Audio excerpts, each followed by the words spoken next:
Assalamualaikum warahmatullahi wabarakatuh.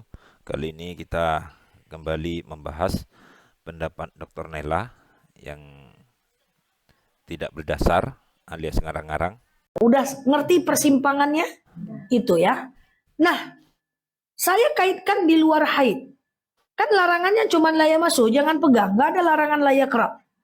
Coba kita alihkan ke wudhu sebentar. Kan dalam dalil dikatakan nih biar kita agak tinggi sedikit kaji. Kan Nurul Mawaddah, nggak apa-apa lah ya kan? Nurul Mawaddah oke lah ya kan? Nah, naikkan sedikit lagi. Kan tadi dalam dalilnya la yamassu illal mutahharun. Tak boleh memegang kecuali orang yang suci. Memegang Al-Quran kecuali orang yang suci. Nah, orang yang suci tadi, mutahharun tadi, itu berbeda lagi pendapat. Ini nih, suci dari hadas besar atau hadas kecil. Nah, itu repotnya itu. Ada yang bilang hanya suci dari hadas besar aja. Jadi kalau hadas kecil masih bisa baca Quran. Seperti Imam Nawawi. Dia mengatakan baca Quran boleh tak pakai wudhu. Karena ini cuma hadas kecil, hadas besar aja. Tidak untuk hadas kecil juga. Maka di antara Imam Nawawi mengatakan, Ibnu Taimiyah juga mengatakan boleh baca Quran walaupun tak pakai wudhu, paham? Tapi ada yang mengatakan, oh ini hadas besar dan hadas kecil ini, maka baca Quran harus wudhu. Begitu jadinya ceritanya, paham ya?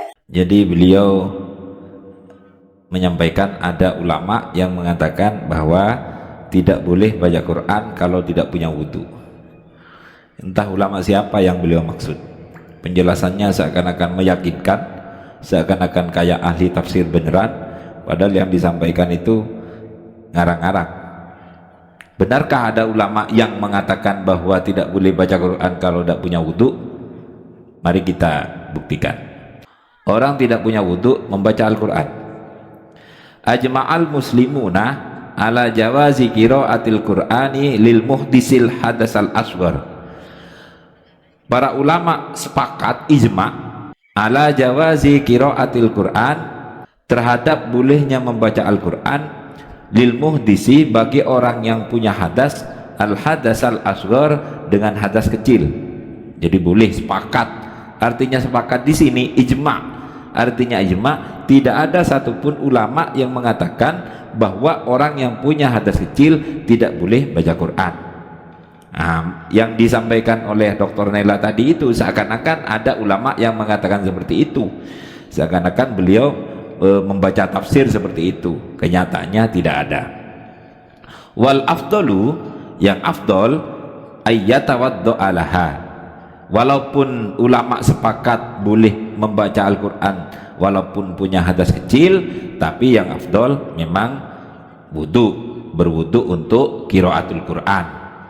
Qala Imamul Haramain, berkata Imam Haramain wa ghairuhu, dan lain-lain, wala yuqalu qiraatul muhdisi makruhatun, dan tidaklah membaca Quran bagi orang yang berhadas kecil itu tidaklah disebut makruh. Jadi tetap tidak makruh walaupun dalam keadaan berhadas kecil.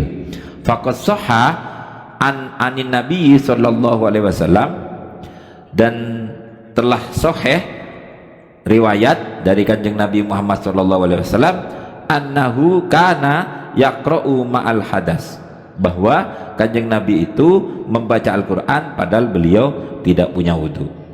Jadi apa yang disampaikan oleh Dr. Nela tadi, yang seakan-akan beliau menyampaikan tafsir dari sebuah ayat Al-Quran, la yamassu ilal mutahharun, dengan meyakinkan beliau menyampaikan ada ulama yang mengatakan melarang orang yang punya hadas kecil untuk membaca Al-Quran, itu sama sekali tidak ada dasarnya, alias hoak. Wallahu alam.